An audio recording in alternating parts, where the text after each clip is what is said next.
20th century പോയറ്റായിട്ടുള്ള Philip ലാർക്കിൻ്റെ church going എന്ന് പറയുന്ന പോമാണ് നമ്മളിന്ന് ഡിസ്കസ് ചെയ്യാൻ പോകുന്നത്. ഫിലിപ്പ് ലാർക്കിംഗ് എന്ന് പറയുന്നത് 1922 ജനിക്കുകയും 1985 മരണപ്പെടുകയും ചെയ്തൊരു വ്യക്തിയാണ്. അദ്ദേഹത്തിൻ്റെ ഫസ്റ്റ് ആന്തോളജി എന്ന് പറയുന്നത് ദ നോർത്ത് ഷിപ്പ് എന്നുള്ള പേരിലാണ്. അത് 1945 പബ്ലിഷ് ചെയ്തത്. 1974 അദ്ദേഹത്തിൻ്റെ ഹൈ വിൻഡോസ് എന്ന് പറയുന്ന ഒരു വർക്ക് പബ്ലിഷ് ചെയ്യുന്നുണ്ട്. അതോടുകൂടി അദ്ദേഹം പോയട്രി റൈറ്റിംഗ് സ്റ്റോപ്പ് ചെയ്യുന്നുണ്ട്. ശേഷം 1984 അദ്ദേഹത്തിന് poet laureate poet laureate position offer ചെയ്യുന്നുണ്ട്. പക്ഷേ അദ്ദേഹം അത് ഡിക്ലൈൻ ചെയ്യുകയാണ് ചെയ്യുന്നത്. ശേഷം 1985 അദ്ദേഹം മരണപ്പെടുകയും ചെയ്തു.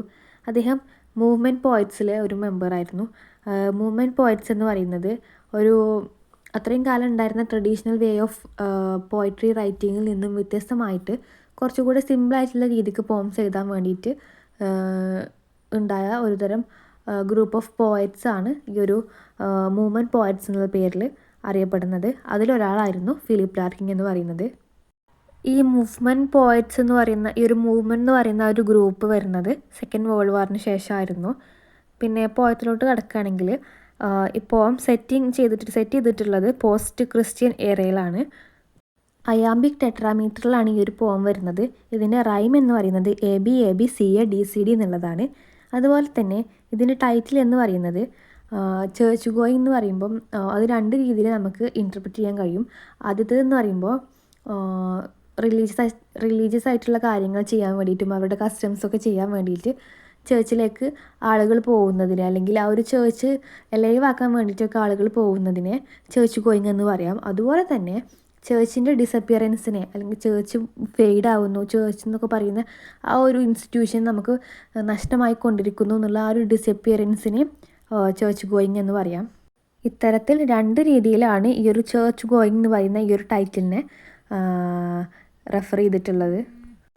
ഈ പോം വരുന്നത് 7 സ്റ്റാൻസേഴ്സ് ആയിട്ടാണ്. ഓരോ സ്റ്റാൻസയിലും 9 ലൈൻസ് ആണ് വന്നിട്ടുള്ളത്.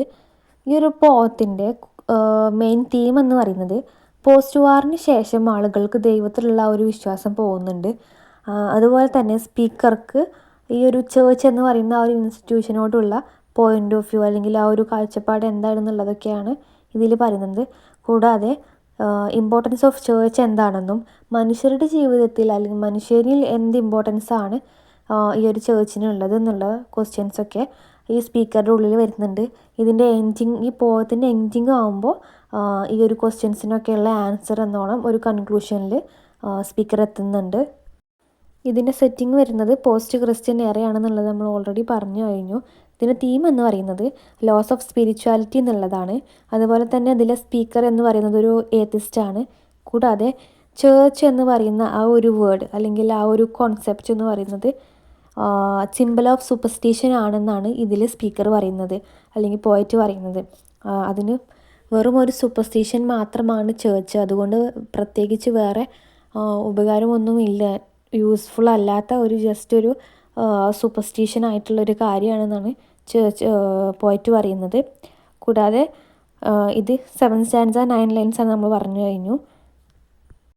ഫസ്റ്റ് സ്റ്റാൻസയിൽ പറയുന്നത് പോയറ്റ് അഥവാ ഈ സ്പീക്കർ ഒരു ബിൽഡിങ്ങിലേക്ക് കയറുന്നുണ്ട്. ആ ബിൽഡിംഗ് ജസ്റ്റ് ഒരു ബിൽഡിംഗ് എന്ന് മാത്രമേ ഇതിൽ പറയുന്നുള്ളൂ തുടക്കത്തിൽ. പക്ഷേ ആ ബിൽഡിംഗ് കൊണ്ട് ഉദ്ദേശിക്കുന്നത് ചേർച്ചിനെയാണ്. അങ്ങനെ സ്പീക്കർ ഈ ഒരു ചേർച്ചിലേക്ക് കയറുന്നുണ്ട്. ആ കയറുന്ന സമയത്ത് ഇത് ഫുള്ളായിട്ടും സൈലൻസ് ആയിരുന്നു. ചേർച്ചിൻ്റെ ഉള്ളിൽ ഫുൾ സൈലൻസ് ആയിരുന്നു. അവിടെ പ്രത്യേകിച്ച് വേറെ ആരും ഉണ്ടായിരുന്നില്ല. അതുപോലെ തന്നെ അവിടെ ഒരുപാട് മാറ്റിംഗ് സീറ്റ്സും സ്റ്റോണും കുറച്ച് ബുക്കുകളൊക്കെ കാണുന്നുണ്ട്. കൂടാതെ സൺഡേക്ക് വേണ്ടി കട്ട് ചെയ്ത് വെച്ചിട്ടുള്ള ഫ്ലവേഴ്സ് ഉണ്ട്. അത് പക്ഷേ ബ്രൗണിഷ് കളർ ആയിട്ടുണ്ട് എന്നൊക്കെയാണ് സ്പീക്കർ പറയുന്നത്. അതായത് അവിടെ കണ്ട കുറച്ച് കാഴ്ചകളെ കുറിച്ചൊക്കെ പറയുന്നത്, കുറച്ച് ബ്രാസ് സ്റ്റഫ്സൊക്കെ പറയുന്നുണ്ട്. കൂടാതെ സ്പീക്കർ പറയുന്നുണ്ട്, ഞാൻ ഹാറ്റ് ഇട്ടിട്ടുണ്ടായിരുന്നുവെങ്കിൽ ഞാനത് അയച്ചു കാണിച്ച് റെസ്പെക്റ്റ് കാണിക്കുമായിരുന്നു, അങ്ങനെ പറയുന്നുണ്ട്.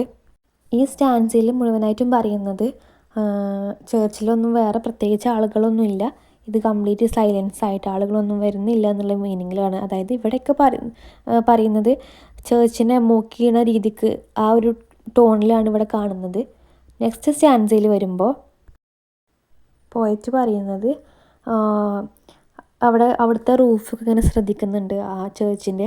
അതൊക്കെ ആരെങ്കിലും ക്ലീൻ ചെയ്തിട്ടുണ്ടോ, അതോ റീസ്റ്റോർ ചെയ്തതാണോ, അവിടെ പ്രത്യേകിച്ച് എന്തെങ്കിലും റെനോവേഷൻ വർക്ക് വന്നിട്ടുണ്ടോ എന്നുള്ള രീതിക്കൊക്കെ പറയുന്നുണ്ട്. പക്ഷെ ആർക്കെങ്കിലുമൊക്കെ അറിയായിരിക്കും, പക്ഷെ എനിക്കൊന്നും അറിയില്ല, അതിനെക്കുറിച്ച് എനിക്ക് വലിയ ഐഡിയ ഒന്നും ഇല്ല എന്നുള്ള രീതിക്ക് അങ്ങനെ സ്പീക്കർ പറയുന്നുണ്ട്. ശേഷം സ്പീക്കർ അവിടെ കാണുന്ന ഹോളി ബുക്സൊക്കെ എടുത്തിട്ട് വായിക്കുന്നുണ്ട്. അതുപോലെ ഇത് വായിക്കുന്ന ടൈമിൽ തനിക്ക് തൻ്റെ സ്വന്തം സൗണ്ട് തന്നെ കേൾക്കുന്നതായിട്ട് ഇവിടെ പറയുന്നുണ്ട്. കാരണം സൈലൻസ് ആണ് കംപ്ലീറ്റ്. അപ്പോൾ നമ്മളെ സൗണ്ട് തന്നെ ഇങ്ങനെ എക്കോ അടിച്ച് കേൾക്കും. അതുപോലെ സ്പീക്കർക്കും തൻ്റെ സൗണ്ട് എക്കോ അടിച്ച് കേൾക്കുന്നുണ്ട് എന്ന് പറയുന്നുണ്ട്. ശേഷം പോയിട്ട് ഒരു 6 pence ഐറിഷ് 6 pence അവിടെ ഡൊണേറ്റ് ചെയ്ത് അവിടെ കണ്ട ബോക്സിൽ ഒക്കെ ആയിട്ട് കൊടുക്കുന്നുണ്ട്. പക്ഷേ അതുകൊണ്ട് പ്രത്യേകിച്ച് ഉപകാരമൊന്നുമില്ല. ആ ഒരു ഐറിഷ് 6 pence ഒന്നും അവിടെ എടുക്കില്ല, അല്ലെങ്കിൽ അത് യൂസ്ഫുൾ അല്ല എന്നുള്ള രീതിക്കൊക്കെ അവിടെ പറയുന്നുണ്ട്. ഈ 2 സ്റ്റാൻസയിലും ചേർച്ചിന് അതിൻ്റെ ആ ഒരു വാല്യൂ നഷ്ടമായിക്കൊണ്ടിരിക്കുന്നുണ്ട് എന്നുള്ള കാര്യമാണ് പറഞ്ഞുകൊണ്ടിരിക്കുന്നത്. ചേർച്ച് എന്ന് പറയുന്ന ആ ഒരു ഇൻസ്റ്റിറ്റ്യൂഷൻ, അല്ലെങ്കിൽ ആ ഒരു കോൺസെപ്റ്റ്, ആ ഒരു റിലീജിയസ് ആയിട്ടുള്ളൊരു കാര്യം മനുഷ്യരുടെ ഇടയിൽ നിന്നും അല്ലെങ്കിൽ ഒരു ലോകത്ത് നിന്നും ഫെയ്ഡായിക്കൊണ്ടിരിക്കുകയാണ്. അതിന് തിരിച്ചു കിട്ടാൻ കഴിയാത്തൊരു രീതിയിലോട്ട് അത് ഫെയ്ഡായിക്കൊണ്ടിരിക്കുകയാണ് എന്നുള്ളതാണ് ഈ 2 സ്റ്റാൻസയിലായിട്ട് പോയറ്റ് പറഞ്ഞിട്ടുള്ളത്. 3-ാമത്തെ സ്റ്റാൻസയിൽ പറയുന്നത്, ഈ ഒരു സ്പീക്കർക്ക് ചേർച്ചിൻ്റെ ഉള്ളിലേക്ക് കയറിയതിന് ശേഷം ഒരുപാട് ക്വസ്റ്റ്യൻസ് ഇങ്ങനെ മനസ്സിൽ വന്നുകൊണ്ടിരിക്കുകയാണ്. താൻ എന്തിനു വേണ്ടിയിട്ടാണ് ഒരു ചേർച്ചിലേക്ക് വന്നത്, എന്തെങ്കിലും ബെനിഫിറ്റ്സ് ഉണ്ടോ, ഇവിടെ എന്ത് കാണാനാണ് ഉദ്ദേശിക്കുന്നത്, അഥവാ എന്തെങ്കിലും കാണാനോ കേൾക്കാനോ ഉണ്ടോ, അതുപോലെ ഈ ഒരു ചേർച്ച് ഇല്ലാതായി കഴിഞ്ഞാൽ ഇതിലുള്ള ഈ ഒരു പാച്ച്മെൻറ്റ്സും പ്ലേറ്റും പിക്സൊക്കെ പിന്നീട് ഒരു മ്യൂസിയത്തിലേക്ക് കൊണ്ടുപോയി വെക്കുമോ, അതൊക്കെ ഡിസ്പ്ലേ ചെയ്യുമോ, ഈ ഒരു ചേർച്ച് എന്ന് പറയുന്നത് തന്നെ കംപ്ലീറ്റ് ആയിട്ട് ഒരു മ്യൂസിയമായി മാറുമോ, അതല്ല ഇത് പിന്നീട് മഴക്കാലമൊക്കെ വരുമ്പോൾ ഈ ഷീപ്പുകൾക്കൊക്കെ മഴയിൽ നിന്നും രക്ഷപ്പെടാൻ വേണ്ടിയിട്ടൊരു ഷെൽട്ടറായിട്ട് മാറുമോ, അതൊക്കെ ആളുകൾ അതൊരു അൺലക്കി പ്ലേസ് ആയിട്ട് ഈ ഒരു ചേർച്ചിനെ മാറ്റി നിർത്തപ്പെടുമോ എന്നൊക്കെയുള്ള ക്വസ്റ്റ്യൻസൊക്കെയാണ് സ്പീക്കറുടെ ഉള്ളിൽ വരുന്നത്. 4-ാമത്തെ സ്റ്റാൻസയിൽ പറയുന്നത്, ഈ ഒരു ചേർച്ചിലേക്ക് സ്ത്രീകളും അവരുടെ കുട്ടികളെ കൊണ്ടുവരുമോ, അഥവാ എന്തെങ്കിലും അസുഖങ്ങളൊക്കെ വരുമ്പോൾ അതിന് ചികിത്സിക്കാൻ എന്നോണമൊക്കെ ആയിട്ട് ചേർച്ചിലേക്ക് വരുമോ, അതോ മരിച്ചതിന് ശേഷം ഈ പ്രേതങ്ങളായിരിക്കുമോ വരിക, അങ്ങനെയുള്ള ഒരുപാട് ക്വസ്റ്റ്യൻസ് വരുന്നുണ്ട്. പിന്നെ ഈ ചേർച്ച് എന്ന് പറയുന്ന ആ ഒരു ബിൽഡിങ് അല്ലെങ്കിൽ ആ ഒരു ഇൻസ്റ്റിറ്റ്യൂഷൻ പോയി കഴിഞ്ഞാലും ഈ ഒരു വിശ്വാസം എല്ലാവരുടെ ഉള്ളിലും നിലനിൽക്കും എന്നുള്ളതൊക്കെയാണ് ഇവിടെ സ്പീക്കർ പറയുന്നത്. പക്ഷേ കാലങ്ങൾ കഴിയുന്നതിനനുസരിച്ച് ആളുകളുടെ ഉള്ളിൽ നിന്ന് ഈ ഒരു ബിലീഫും മാഞ്ഞു പോകും എന്നുള്ളതാണ് പറയുന്നത്. പിന്നെ ഇത് പതുക്കെ വേറെ ഒരു സൂപ്പർസ്റ്റിഷൻ മാത്രമായിട്ട് മാറുമോ, കൂടാതെ ഈ ഒരു ചേർച്ച് എന്ന് പറയുന്നത് പുല്ലൊക്കെ പിടിച്ചിട്ട് ആകെ എന്താ പറയുക നശിച്ച രീതിയിലേക്ക് മാറുമോ എന്നൊക്കെയാണ് ഈ ഒരു സ്റ്റാൻസയിൽ പറയുന്നത്.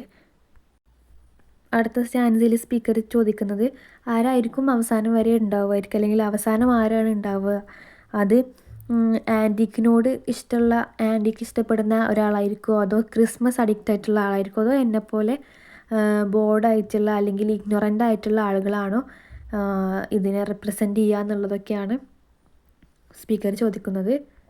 ഇതുവരെയുള്ള സ്റ്റാൻസാസിൽ പോയിട്ട് പറഞ്ഞുകൊണ്ടിരുന്നത് ഈ ഒരു ക്രിസ്ത്യാനിറ്റി അല്ലെങ്കിൽ ഈ ഒരു ചേർച്ചിനോട് ഒരു മോക്ക് ചെയ്യുന്ന രീതിക്ക്, അല്ലെങ്കിൽ ഒരു നെഗറ്റീവായിട്ടുള്ളൊരു ടോണിലാണ് പറഞ്ഞുകൊണ്ടിരുന്നത്. പക്ഷേ ഇനി വരുന്ന 2 സ്റ്റാൻസാസിലും കുറച്ചുകൂടെ പോസിറ്റീവായിട്ട് അല്ലെങ്കിൽ കുറച്ച് ബെറ്റർ ആയിട്ടുള്ള രീതിക്കാണ് പറയുന്നത്. ഈ സെക്കൻഡ് ലാസ്റ്റ് സ്റ്റാൻസയിൽ പറയുന്നത്, ചേർച്ച് എന്ന് പറയുന്നത് ബേർത്തും ഒരാളുടെ ജനനം മുതൽ മരണം വരെ, അത് ജനനവും മരണവും അതിൻ്റെ ഇടയ്ക്ക് വരുന്ന കല്യാണം ആയിക്കോട്ടെ, പിന്നെ ബാപ്റ്റിസം പോലെയുള്ളതും, അങ്ങനെ ഒരുപാട് പ്രധാനപ്പെട്ട സംഭവങ്ങളെല്ലാം നടക്കുന്നത് ഈ ഒരു ചേർച്ചുമായി റിലേറ്റ് ചെയ്തിട്ടാണ്. അതുകൊണ്ട് ചേർച്ച് എന്ന് പറയുന്നത് അല്ലെങ്കിൽ റിലീജിയൻ എന്ന് പറയുന്നത് ഒരിക്കലും ഒരു ബാഡായിട്ടുള്ള ഒരു കാര്യമല്ല. അതിനെ നമ്മൾ ഒരിക്കലും ഡിസ്റെസ്പെക്റ്റ് ചെയ്യാൻ പാടില്ല. അറിയാത്ത കാര്യങ്ങൾ നമ്മൾ സംസാരിക്കാതിരിക്കുക, സൈലൻ്റ് ആവുക, ഒരിക്കലും അറിയാത്ത കാര്യങ്ങൾ പോയി നെഗറ്റിവിറ്റി അല്ലെങ്കിൽ ഒരു ഫേക്ക് ആയിട്ടുള്ളൊരു ന്യൂസ് നമ്മൾ കൊടുക്കാൻ പാടില്ല എന്നുള്ള രീതിക്കൊക്കെയാണ് ഈ ഒരു സ്റ്റാൻസയിൽ പറയുന്നത്. ലാസ്റ്റ് സ്റ്റാൻസയിൽ സ്പീക്കർ പറയുന്നുണ്ട്, ചേർച്ച് എന്ന് പറയുന്നത് ഒരു സീരിയസ് ഹൗസാണ്, സീരിയസ് എർത്തിലുള്ള ഒരു സീരിയസ് ഹൗസാണ് ഈ ചേർച്ച് എന്ന് പറയുന്നത്. കൂടാതെ സ്പീക്കറിന് സ്വയം ഒരു ഇൻഡിപെൻഡൻറ്റ് തിങ്കർ ആവാൻ വേണ്ടിയിട്ട് ആഗ്രഹിക്കുന്നുണ്ട്. കൂടാതെ ഡെത്ത് എന്ന് പറയുന്നത് ഫെയ്റ്റാണ്. അതൊരിക്കലും നമുക്ക് മാറ്റി നിർത്തപ്പെടാൻ കഴിയില്ല. അത് ഫെയ്റ്റിനനുസരിച്ച് അത് വരുള്ളൂ, ഫെയ്റ്റ് പോലെയാണ് നടക്കുന്നുള്ളൂ എന്നൊക്കെയാണ് സ്പീക്കർ പറയുന്നത്. അതുമാത്രമല്ല, ഈ ഒരു പോത്തിൻ്റെ എൻഡിങ് ആകുമ്പം ഇവിടെ സ്പീക്കർ പറയുന്നുണ്ട്, റിലീജിയൻ എന്ന് പറയുന്നത് സൊസൈറ്റിയിൽ അത്രയും ഇമ്പോർട്ടൻ്റ് ആയിട്ടുള്ള ഒന്നാണ്. അതൊരു ബാഡായിട്ടുള്ള ഒരു കാര്യമല്ല. റിലീജിയന് മാത്രമേ എല്ലാ ക്വസ്റ്റ്യൻസും ആൻസർ ചെയ്യാൻ കഴിയുള്ളൂ. കൂടാതെ റീബർത്തിൽ വിശ്വസിക്കുന്നത് റിലീജിയനിൽ വിശ്വസിക്കുന്നത് കൊണ്ടാണെന്ന് കൂടെ പറയുന്നുണ്ട്. അതായത് ഒരാൾ റീബർത്ത് എന്ന് പറയുന്ന ആ ഒരു കോൺസെപ്റ്റിനോട് വിശ്വാസം കാണിക്കുന്നുണ്ട് എന്നുണ്ടെങ്കിൽ അയാൾ മസ്റ്റായിട്ടും റിലീജിയനിൽ വിശ്വസിക്കുന്നുണ്ടായിരിക്കും. അങ്ങനെ ഒരാൾക്ക് മാത്രമേ റീബർത്തിൽ വിശ്വസിക്കാൻ കഴിയുള്ളൂ എന്നുള്ളതൊക്കെയാണ് ഇതിൽ ലാസ്റ്റ് സ്റ്റാൻസിൽ പറയുന്നത്. തുടക്കത്തിൽ നമുക്ക് ഇതൊരു നെഗറ്റീവ് ടോണിലാണ് നമുക്ക് തോന്നും. പക്ഷേ ഇത് എൻഡിങ് ആകുമ്പം ഇത് ഒരു പോസിറ്റീവ് രീതിക്കാണ് സ്പീക്കർ ഇതിനെ ഈ ഒരു ചേർച്ച് എന്ന് പറയുന്ന ഒരു കോൺസെപ്റ്റിനെ കാണുന്നത് എന്നുള്ളത് നമുക്ക് മനസ്സിലാക്കാൻ കഴിയും.